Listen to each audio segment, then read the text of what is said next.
생각합니다. 옆 사람 인사할까요? 잘 오셨습니다. 하나님의 축복을 기도합니다. 잘 오셨습니다. 인사합시다. 네. 오늘부터 바울의 1차 선교가 시작됩니다. 1차, 2차, 3차 하면 우리 잘 모르고 복잡하고 뭐가 1차고 뭐가 2차고 3차냐. 이번 우리 사도행전을 통해서 우리가 좀 자세히 공부하고 그동안 몰랐던 그런 과제를 좀 풀어나가는 시간이 되기를 소망합니다.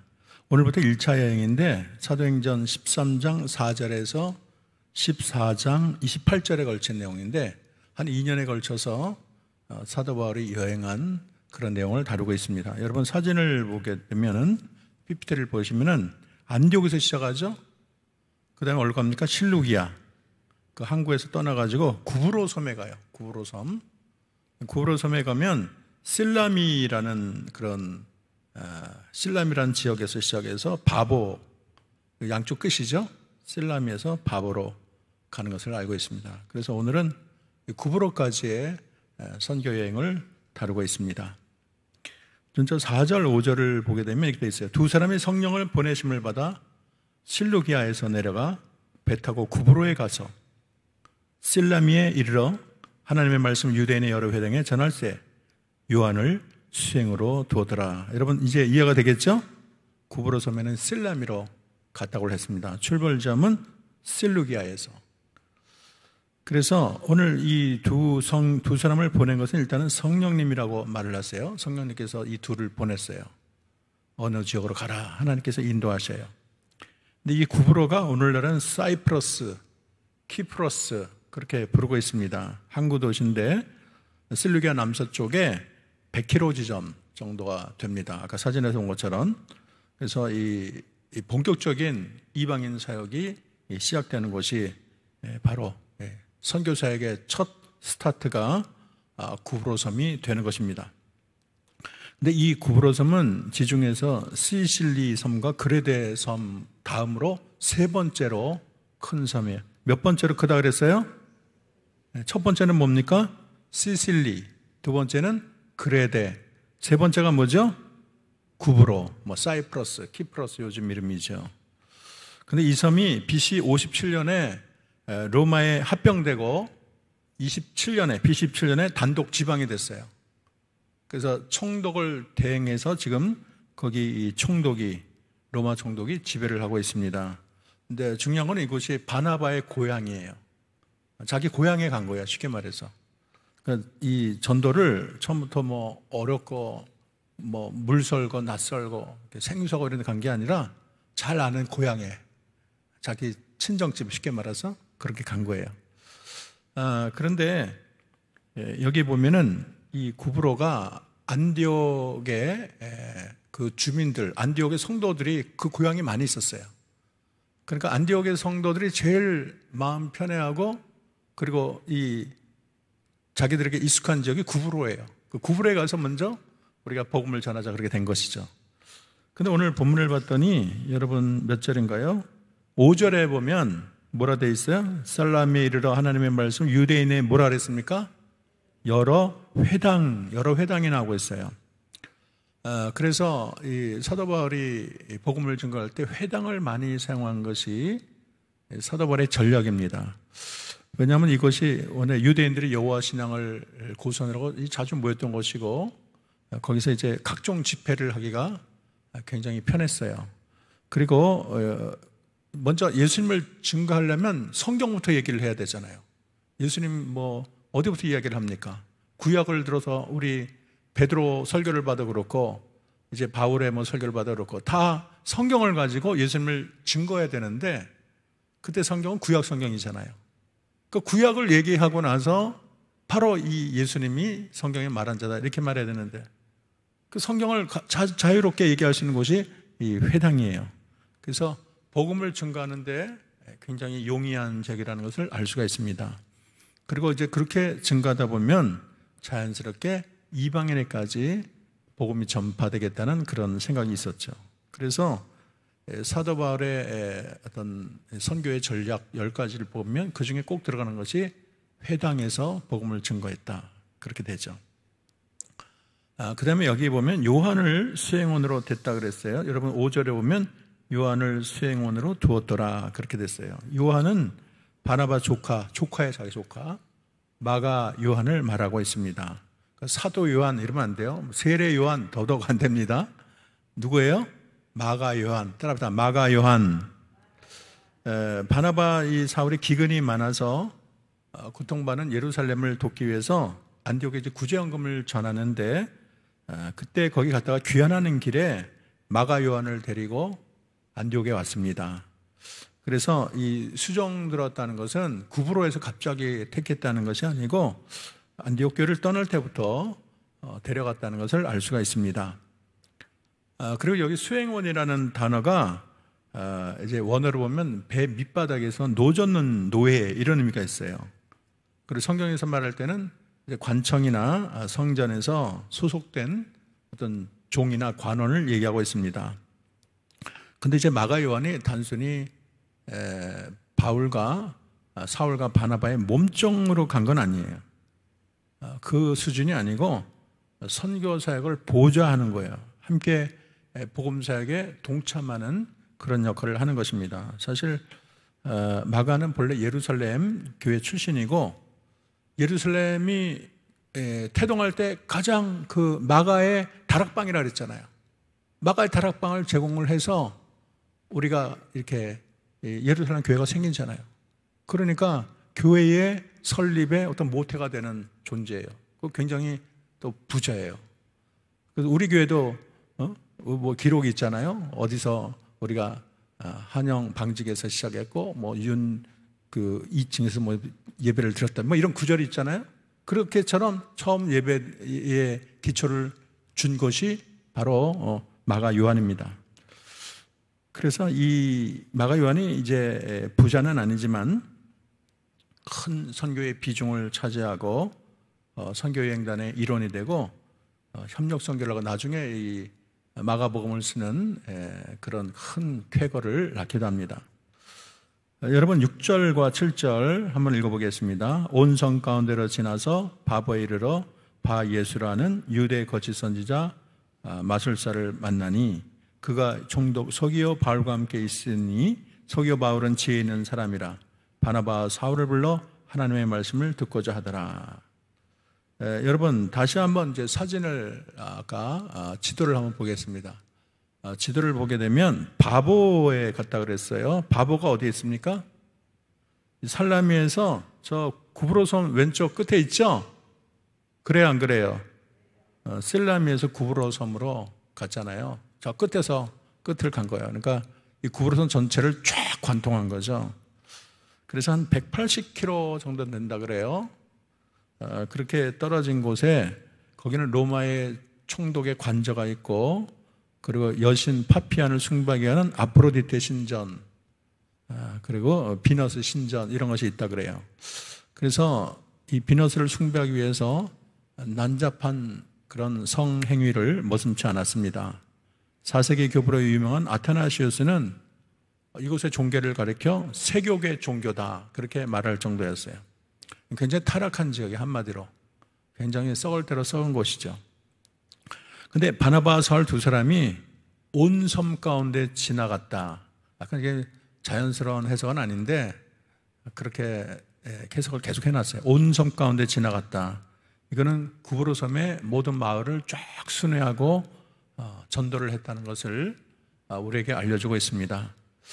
여러분 이방인 가운데 흩어져던 이 유대인들 중에 상당수가 미신에 빠진 것으로 생각됩니다. 여기 바예수라는 사람도 원래는 유대인이에요. 바라는 건 아들이라는 뜻이에요. 바. 예수는 여호수아 구원 이런 뜻이에요. 그래서 여호수아의 아들이라는 뜻을 가지고 있어요. 그 이름은 너무 좋아요. 여호수아의 아들. 여호수아 예수가 같은 말이에요.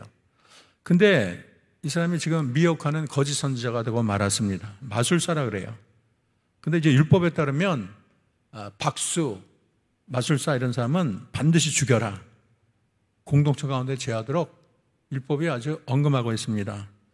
그런데도 유대인들이 이 사람을 뭐 죽이기는커녕 그렇게 뭐 대접을 하고 심지어 총독 옆에 있을 정도니까 상당수가 그것이 관행이 된 것 같아. 거기에 대해서 무슨 경계의식도 없고 돌을 던져 죽을 만한 죄다 이런 의식도 없는 것 같아요.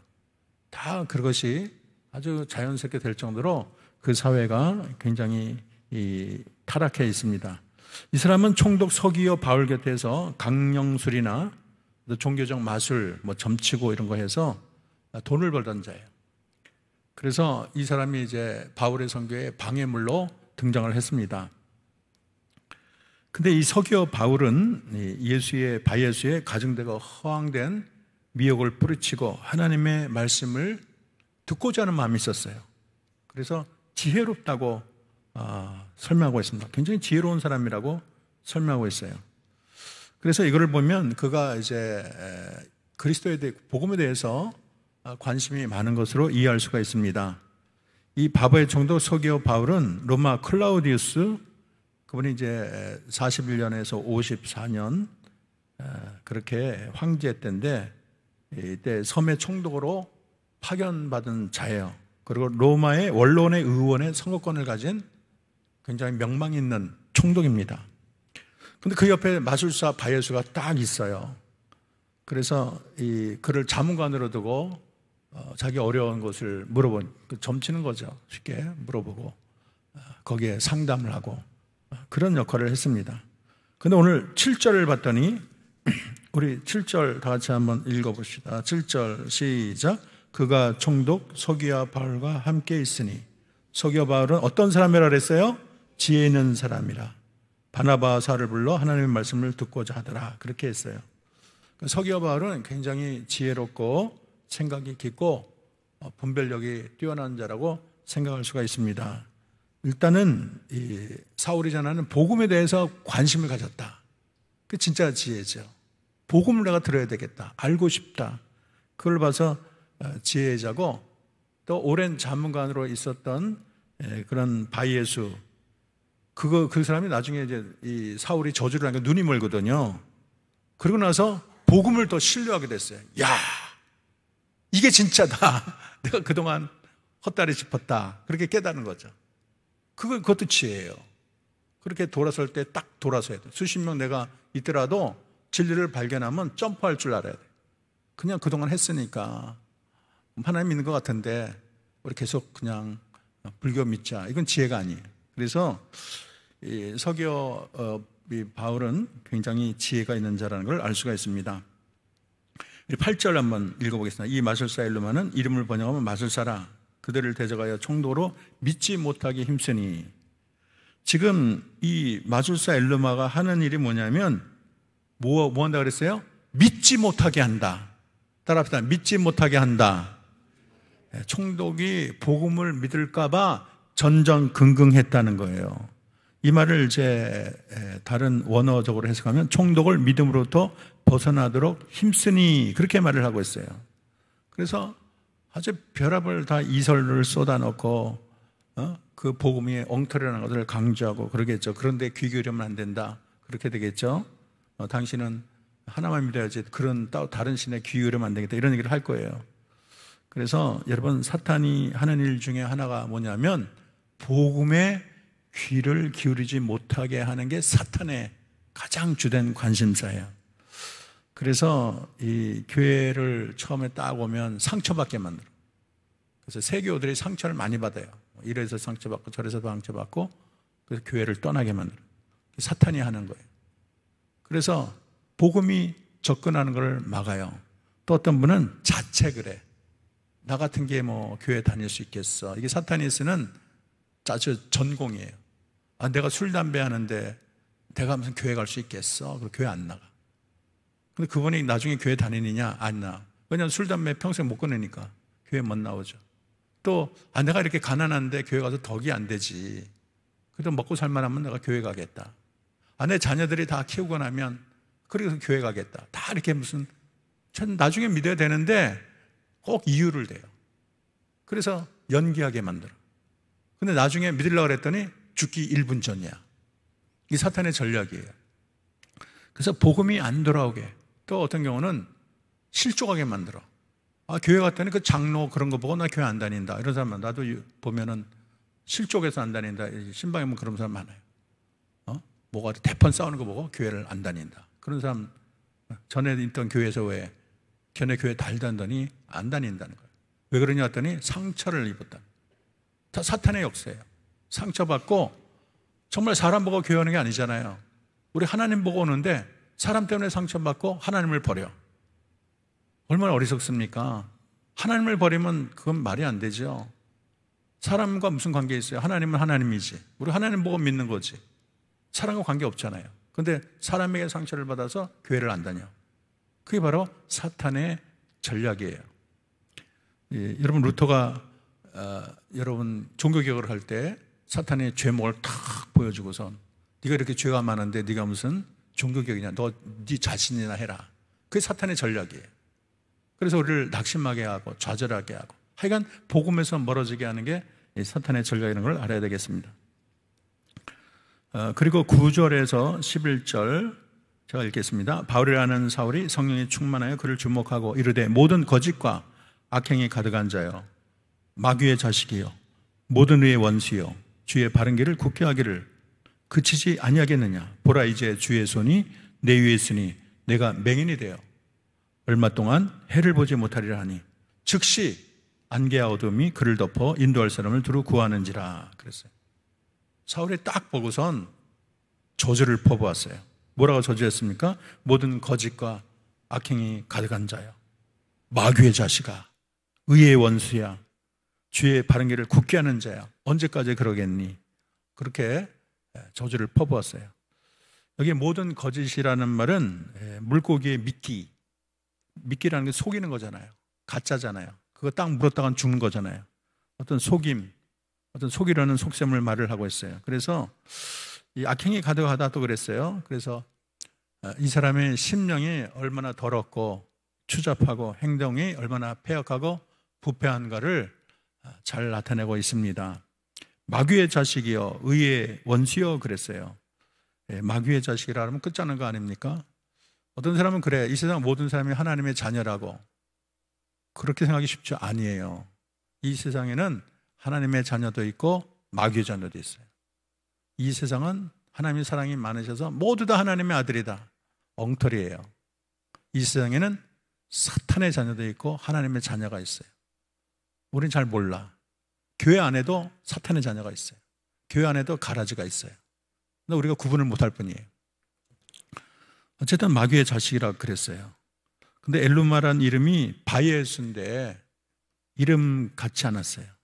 이름은 예수의 아들, 여호수아의 아들. 그런데 딴판으로 영적으로 볼 때 마귀의 자녀가 됐습니다. 이 마귀가 이제 디아블로스인데 중상모략 한다는 뜻이에요. 마귀가 제일 잘하는 게 중상모략, 헐뜯는 거. 여러분 중에 자꾸 내가 헐뜯는다. 전혀 안 그러는데 자꾸 이 사람 욕하고 저 사람 욕하고 뒤에서 욕하고 마귀가 내 안에 들어온다. 그래서 생각하면 맞겠어요. 자꾸 욕하고 싶고 입이 근질근질대고 오늘은 A, 뒤에는 B 맨날 돌아가면서 욕하고 모였다 그러면 3명 모이면 사람 욕하기 바쁘고 이게 다 사탄이 하는 짓이에요.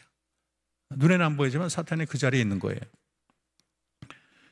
주의 바른 길을 굳게 하기를 주의 길이라는 것은 이제 생명을 주는 복음의 길인데 지금 바예수가 지금 그 짓을 하고 있어요. 그래서 복음 전하는 것이 안 되도록 거짓말로 하는 거예요. 그래서 이 하나님이 저주를 바울에 아주 퍼붓자 눈이 어두워졌어요. 주의 성도들은 좀 담대함이 있어야 돼. 그래서 악에 대해서는 우리가 퍼볼 줄 알아야 돼. 악한 사탄아 물러가라. 예수님도 그랬잖아요. 신변은 베드로인데도 주여 그리 마옵소서. 예수님 죽으면 안 돼요. 그러더니 사탄아 물러가라. 너는 나를 넘어지게 하는 자라. 우리가 사탄에 대해서는 과감해야 돼요. 그리고 명령을 해야 돼. 사탄이여 떠나가기를 원하나이다. 부탁하나이다. 그러면 안 되고 사탄아 물러가라. 명령을 해야 돼. 우리는 그런 권세가 있어요. 우리가 예수의 권세가 있고 십자가의 권세가 있기 때문에 청용을 하면 돼. 물러가시면 좋겠습니다. 그러면 안 돼. 물러가라 명령해야 돼. 그랬더니 능력이 나타났어요. 얼마나 대단하냐면 눈이 어두워졌다 그래서 즉시 그래서 인도할 사람을 구한다 그랬어요. 그 사람도 총독 옆에서 일할 정도면 실력가예요. 왜? 마술가가 얼마나 많겠어요. 그 지역에 마술가 몇천 명 되겠죠. 그중에 1등으로 뽑힌 사람이에요. 굉장히 알아주는 사람인데 사도 바울 앞에서는 꼼짝 못했어요. 사도 바울이 훌륭해서가 아니고 사도 바울 뒤에는 하나님이 위대하시기 때문에 하나님 앞에 찍소리도 못했어요. 눈이 어두워졌어요. 자기가 실력이 있으면 눈이 왜 어두워집니까? 어두워진도 밝힐 수 있는 능력이 있어야지. 근데 마귀이기 때문에 하나님 앞에는 꼼짝 못하는 거예요. 그래서 꼭 말로만 복음이 증거되는 게 아닙니다. 우리가 기적과 역사로도 하나님이 증거되는 거예요. 지금 이 눈이 멀자 알게 되잖아요. 뭐가 진실이고 뭐가 참 하나님이라는 걸 알게 되잖아요. 그럼 모세가 하나님이 보낸 선교사라는 거예요. 그때도 하나님이 전도를 했나? 모세 시대 이스라엘만 끼고 돌았지 이방인에게 무슨 전도를 했냐? 이방인 아닌 사람 다 하나님이 박살냈지. 근데 그것도 전도예요. 왜냐하면 모세가 10가지 재앙을 보내잖아요. 그 나라의 그 당시에 최고의 나라가 애굽인데 애굽의 술사들도 꼼짝 못해요. 모세를 이길 수가 없어요. 그리고 홍해를 다 가르잖아요. 대표적인 게 뭐냐면 내가 하나님이 보낸 자라는 걸 어떻게 알겠습니까? 그랬더니 하나님이 뭐라 그랬어요? 손을 넣어서 이게 문둥 나병이 되는 거. 또 하나는 지팡이를 던져라. 지팡이가 뭐 된다 그랬어요? 뱀이 된다 그랬잖아요. 근데 놀라운 거는 모세가 지팡이를 던졌더니 뱀이 됐어요. 그럼 깜짝 놀라고 엎드려야 되는데 성경을 보면 애굽의 술사들도 자기들도 똑같이 뱀으로 만들었어요. 참 대단해. 어떻게 그런 일이 가능한지. 근데 놀라운 것은 그 다음에 어떻게 됐다 그랬어요? 그 다음에 어떻게 됐어요? 하나님의 위대함이 언제 나타났습니까? 모세가 만든 뱀이 술사들이 만든 뱀을 다 먹어버렸어요. 그것이 하나님의 위대함을 선포하는 거예요. 하나님만이 참신이라는 것을 알려주는 것입니다. 12절 봤더니 이에 총독이 그렇게 된 것을 보고 믿으며 주의 가르치심을 놀랍게 여기더라 그랬어요. 그래서 이 놀라운 게 참 중요해요. 여기 믿었다 그런 얘기도 하고 놀랍게 여겼다 그랬어요. 그래서 총독은 구원받은 자로 생각할 수 있겠습니다. 그동안 자기가 암흑색에 꽁꽁 묶여 있었는데 정말 하나님을 만나고 나서 모든 게 새롭게 보이는 거예요. 놀라게 됐어요. 야, 이럴 수가 있는가? 믿었어요. 하나님을 믿고 놀라워요. 그 세계가 너무 놀라운 거예요. 충격이에요. 이 바르트의 로마서가 운동장에 원자폭탄을 떨어뜨리는 격이었다. 그렇게 놀라운 책이라는 거죠. 로마서 강의가. 근데 우리가 정말로 여러분 사도 바울이 평생 예수 믿는 사람을 감옥에 넘기다가 다메섹 도상에서 예수님의 음성을 듣고 자기 눈을 멀었을 때 그런 충격이 어디 있겠습니까? 예수님은 잡아 죽여야 되고 이단이고 하나님의 영광을 그렇게 망치는 자고 죄인의 괴수인데 나는 내가 핍박하는 예수라. 너 왜 나를 핍박하느냐? 그 말을 들을 때 사도 바울이 얼마나 깜짝 놀라겠어요. 평생의 신념이 와르르 무너지는 거예요. 근데 그 시간이 자기가 사는 시간이에요. 자기가 새롭게 살아나는 시간, 삶의 이유를 찾는 시간이 되는 것입니다. 그 대표가 이제 나아만인데 나아만도 아람의 가장 강국이고 거기 이순신 장군, 김유신 장군처럼 나라를 구한 분 아니에요? 근데 7번 몸을 씻었더니 나병이 났단 말이에요. 자기 나라 어떤 신도 자기 나병을 고치지 못했는데 그냥 자기의 속국인의 다름없는 이스라엘의 선지자가 한 말, 요단강에 7번 씻으라 씻었더니 싹 낫고 말았어. 그때 깨달은 거예요. 내가 섬긴 신이 진짜 신이 아니다. 이스라엘의 하나님이 최고의 신이다. 여러 신 중에 하나가 아니고 그분만이 신이다. 그걸 깨달았게 된 거예요. 얼마나 놀랐습니까? 그 놀라운 충격이 자기 영혼을 생명으로 인도한 거예요. 그래서 이분이 얼마나 참 믿음의 고백을 많이 합니까? 나는 여호와 한 분만 섬기겠다. 그렇게 고백하지 않습니까? 그렇게 됐죠. 그 다음에 우리 구브로 사역은요, 램지라는 사람이 이렇게 말을 했어요.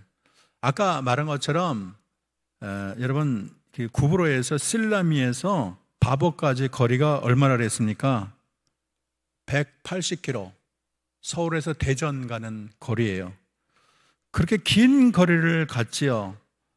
그런데 이렇게 긴 거리를 차를 타고 간 것도 아니고 걸어서 갔어요. 얼마나 힘듭니까? 근데 전도한 사람은 딱 한 명이었어요. 누굽니까? 서기오 바울 한 사람이었어요. 얼마나 대단합니까? 참 평생 노력을 했는데 어떻게 한 명만 하나? 선교가 완전히 망쳤다. 그렇게 생각할지 모르겠지만 오늘 바울과 바나바의 이 선교는 우리에게 많은 교훈을 줍니다. 첫째는 따라합시다. 성령은 선교의 사령관입니다.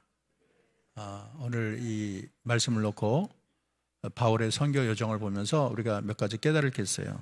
성령이 선교의 사령관이구나. 왜냐하면 4절을 보면 두 사람이 성령의 보내심을 받아 실루기아에 내려가 거기에 배 타고 구브로에 가서 누가 보냈다 그랬어요? 두 사람이 누가 안디옥 교회가 보냈다 그랬어요? 누가 보냈다 그랬어요? 성령의 보내심을 받아. 지금 바나바 바울을 보내라고 말하신 분도 성령입니다. 그들이 기도할 때 성령께서 말을 했어요. 바나바 사울을 보내라.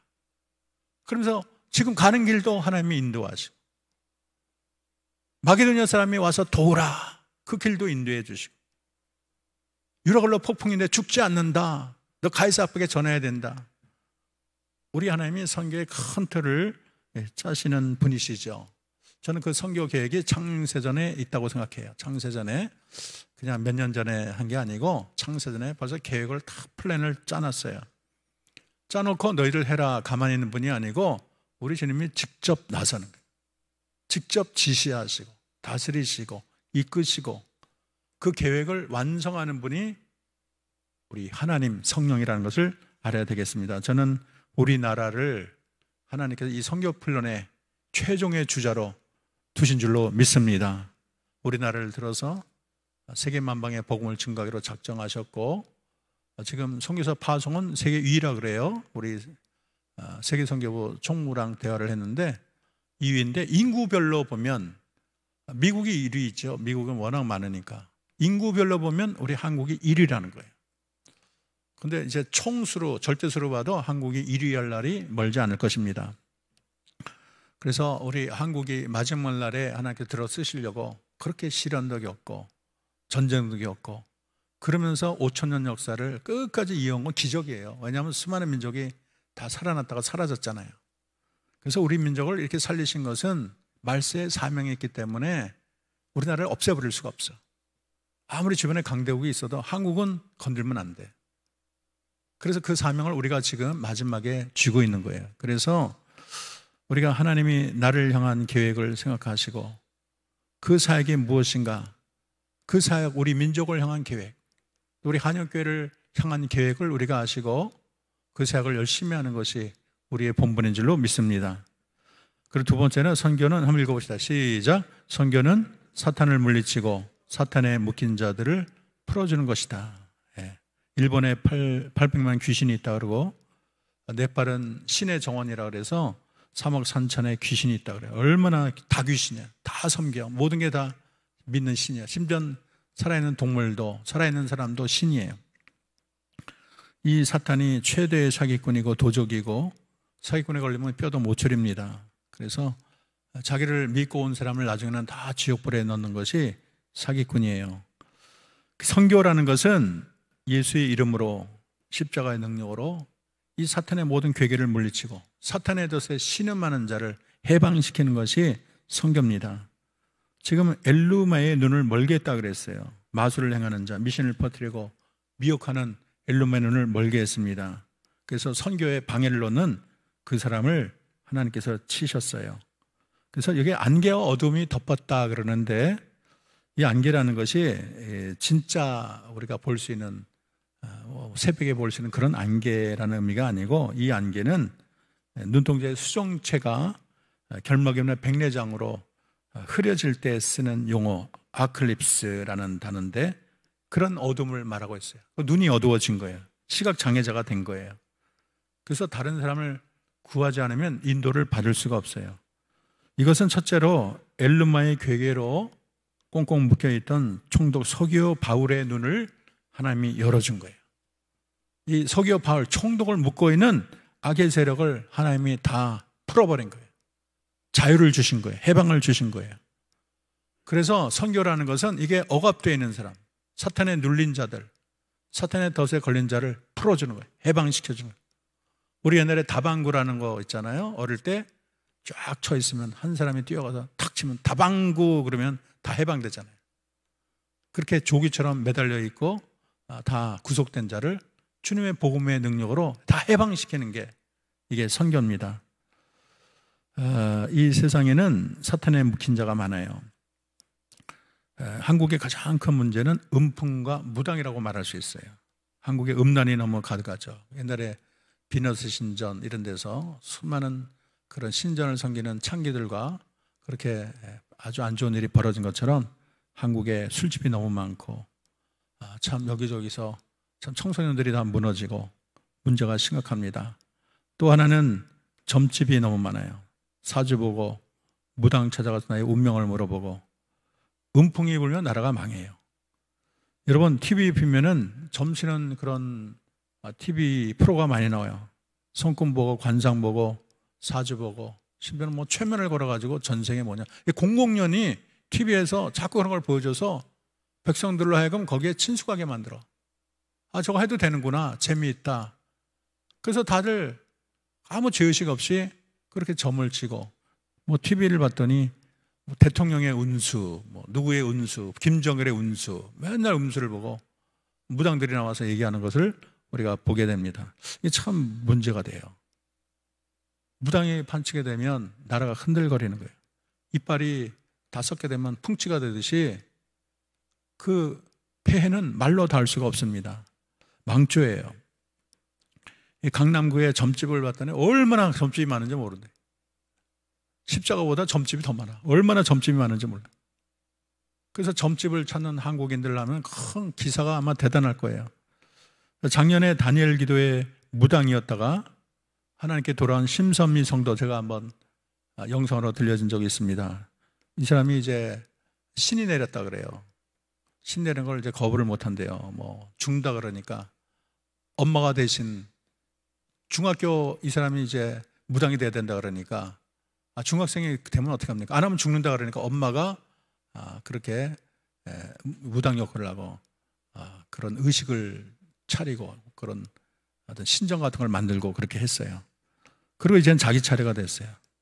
그래서 어쩔 수 없이 26년 동안이나 그 일을 한 거야. 춤추고 하여간 거기에는 고수가 된 거죠. 그리고 자기 제자들까지 두고 산을 사가지고 거기서 그렇게 무당 짓을 하는 거예요. 근데 이분이 하는 말이 손님 가운데 20%는 크리스찬이라는 거예요. 근데 자기는 영이 밝기 때문에 딱 보면 교회 다니는 사람은 안다는 거예요.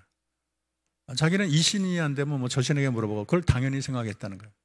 자기가 하나님 믿고 나서 그게 얼마나 잘못되고 위험하다는 것을 나중에 깨달았다는 거예요. 그리고 그때 하나님을 믿겠다 그러면 그러면 안 된다, 너 망한다 이러면서 일부러 그걸 꼬시게 됐다는 거예요. 교회 다니지 말라 그렇게 말을 했다고 하는 얘기를 들었습니다. 그런데 자기가 산에서 기도하는 중에 갑자기 십자가가 올라온 것을 보고 자기가 이제 영이 밝기 때문에 이게 죽은 사람인지 죽은 영인지 산영인지 정확히 아는데 그 십자가는 살아있다는 거예요.